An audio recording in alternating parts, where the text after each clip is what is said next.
En aquel tiempo Jesús pasaba por ciudades y aldeas enseñando y se encaminaba a Jerusalén. Uno le preguntó: Señor, ¿son pocos los que se salvan? Él les dijo: esforzaos en entrar por la puerta estrecha, pues yo os digo que muchos intentarán entrar y no podrán. Cuando el amo de la casa se levante y cierre la puerta, os quedaréis fuera y llamaréis a la puerta diciendo: Señor, ábrenos. Pero él os dirá: no sé quiénes sois. Entonces comenzaréis a decir: hemos comido y bebido contigo y tú has enseñado en nuestras plazas. Pero él os dirá: no sé de dónde sois. Alejaos de mí, todos los que obráis la iniquidad.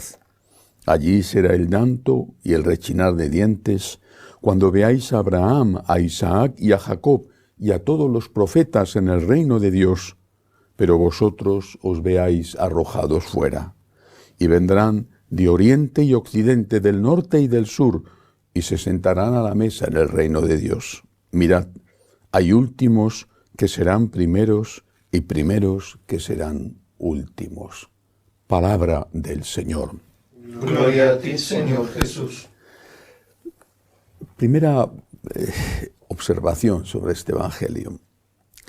La persona que pregunta, seguramente muy representativo del sentir de aquella gente, era un creyente. Pero es un creyente que pregunta sobre la vida eterna, sobre la salvación. ¿Seguimos siendo creyentes? Hablo de los católicos practicantes, los otros obviamente no lo son. ¿Seguimos siendo creyentes? Yo tengo tantas dudas sobre esto, tantas dudas. Los católicos practicantes, no los paganos bautizados, utilizando ese concepto que nos enseñó Benedicto XVI. Hablo de los católicos practicantes. ¿Seguimos siendo creyentes? Tengo muchas dudas. Una y otra vez digo lo mismo. ¿De verdad tenemos presente en nuestra vida la existencia de la vida eterna? ¿Tenemos presente aquí, en nuestros negocios, en nuestras relaciones familiares, en nuestras relaciones afectivas, en el trato con el prójimo, en la relación con el que nos cae mal? ¿Tenemos presente que vamos a ser juzgados?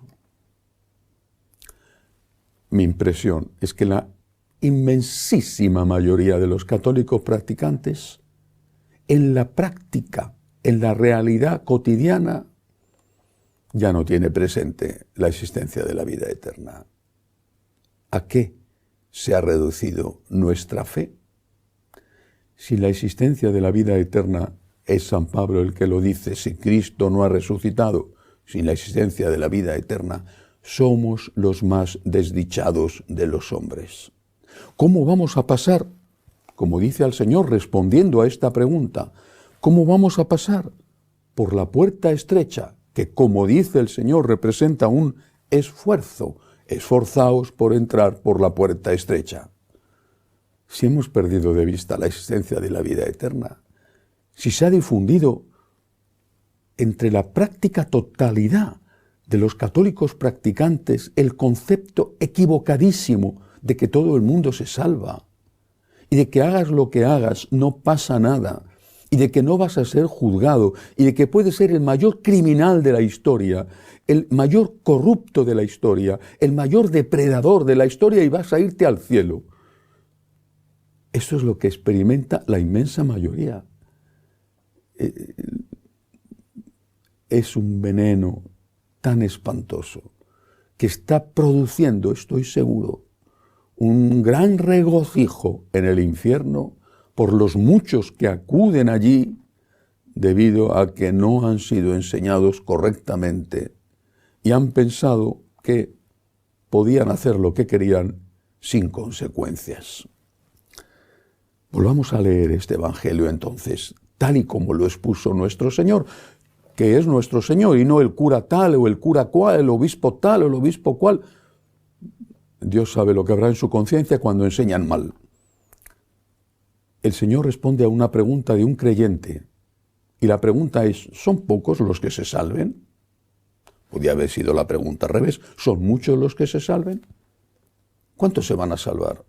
Y Jesús no engaña, no dice, por favor, qué pregunta tan tonta. Se salva todo el mundo, pero ¿qué me estás contando? ¿Pero tú quién crees que es Dios? Dios es el Padre, Dios es el amor, Dios es la misericordia, todo el mundo se salva. Podría haber sido esta la respuesta de Jesús, pero no es esta la respuesta que da. Claro que todos estos curas saben más que Cristo, por supuesto, que va a saber Cristo sobre la vida eterna. Cristo no sabe nada, estos curas son los que saben de verdad. El problema es que algunos, muy pocos, seguimos pensando que Cristo es Dios y que esos curas no son Dios. Ellos piensan que son Dios y que son más que Cristo. Y Cristo no es nadie comparado con ellos, que son los sabios y entendidos, que dicen que han estudiado incluso en universidades prestigiosas.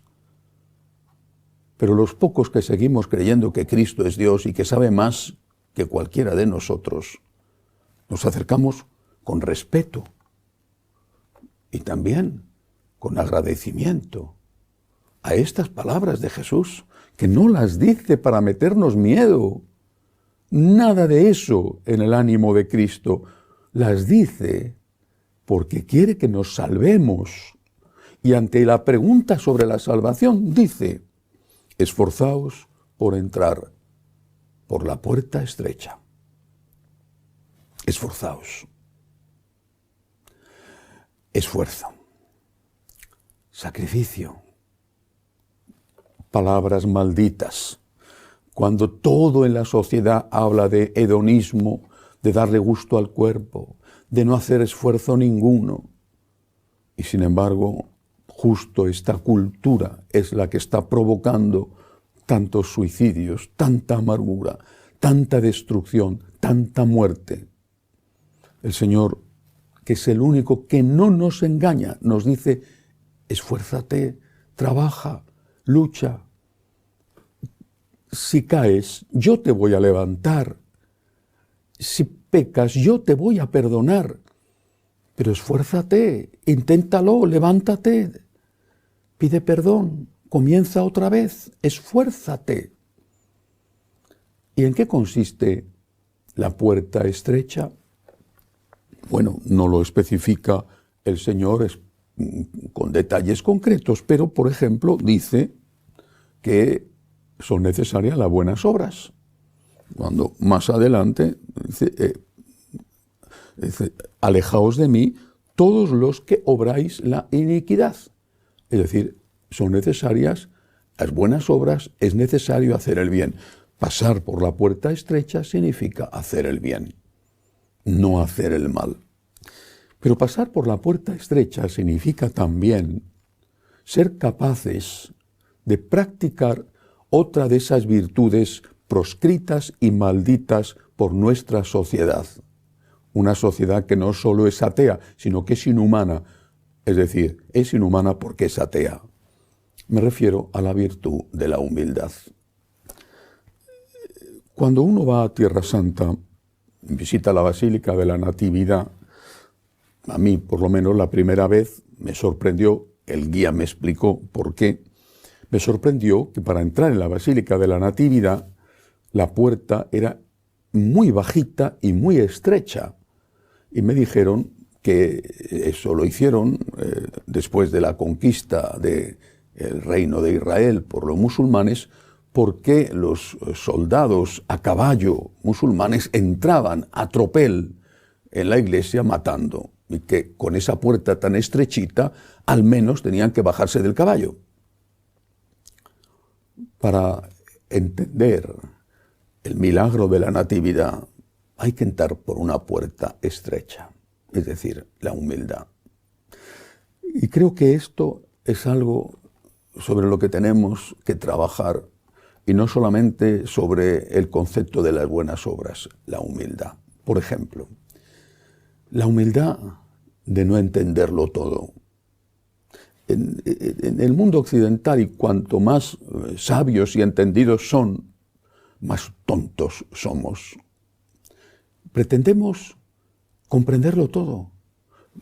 Es bueno que lo intentemos, forma parte de la naturaleza humana, pero tenemos que asumir que somos seres humanos y que mientras buscamos comprender, hay que aceptar que no todo lo vamos a comprender. Recuerdo cuando estudiaba biología, en el último año de la carrera, tuve una asignatura que se llamaba precisamente Historia de la Biología.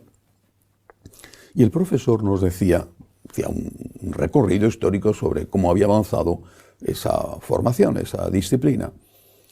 Y decía, los primeros tratados de biología eran así, se titulaban así, tratados, compendio.